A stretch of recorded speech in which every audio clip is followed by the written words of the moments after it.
Okay, so sorry about the last video turned sideways. I don't know why it does that sometimes. I think it might be a memory issue, but suggestions, let me know. So you guys did your pennies. That was great. So here's an example of the CLT using pennies. All right, so penny ages. If you were to take all the age of all the pennies out there in people's houses in circulation, if X is the age, the distribution of ages is skewed to the right. Most pennies aren't that old, and we have some pennies that are really old. So ages is skewed to the right. We did dates, so dates would be skewed to the left because 1965 would be over here, and 2019, 20 would be up here. Okay, so we're going to use ages. Now, based upon what you guys showed me, I made up these numbers. This is the population average and the population stimulation. We would never know those numbers. They're parameters. They're out there. They exist, but we can't find them. The population is just too big. So I just kind of looked at what we had and used these. But we're going to take this as what the fact is. All right, so here's where the average would be in a skewed distribution, and here's what median is. Okay, we're going to use this guy. So I say, all right, let's take every possible sample of size 5. Okay? What would the histogram of all those samples look like? Well, here's one sample. There's 5 ages of the pennies. Notice how the shape kind of matches the population shape. Right? And that's true for all our sizes here. Okay, that's a way to determine what you think the shape of the population is. Because in reality, we don't have this. Okay? So you say, well, all right, we have a skewed population. Okay? So when we take samples of size 5, we don't have good samples. They're random. They're not too big, but it's not big enough because the population is skewed.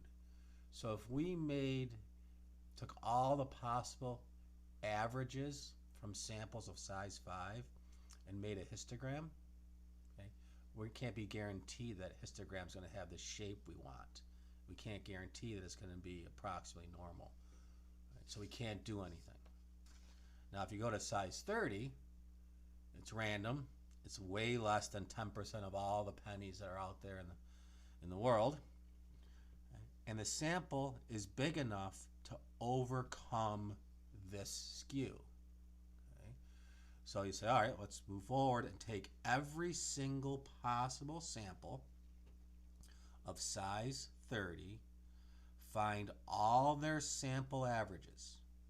All right, so I did one and you guys did one. So we have 6. So if we went down there and plotted our sample averages, they'd show up somewhere. And if we repeated that, did that over and over and over again, took every possible sample of size 30, found all those averages and plotted them, we're going to get an approximately normal looking distribution. So this is the distribution of X bars.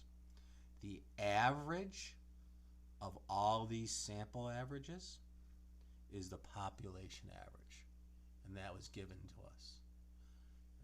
The spread of this distribution is determined by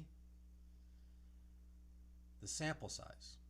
So we do sigma over radical n. That's the formula to find the standard deviation. So we have to know this number, which we do. And there's sample size. So 2.23. So 68% of all penny ages, sample average ages, fall within basically 2. Okay, so most sample averages are between 18 and 22. Go out to 16 and 24.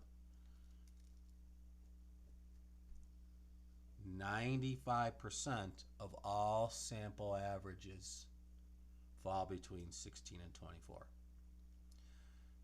Do the same thing for 40. Take every single possible sample of size 40, find all their averages, plot all those averages. The average of all the sample averages equals the population average. 20, 20. The center doesn't change, but the spread does. These samples are bigger, so the sample averages here are less spread out than the sample averages over here.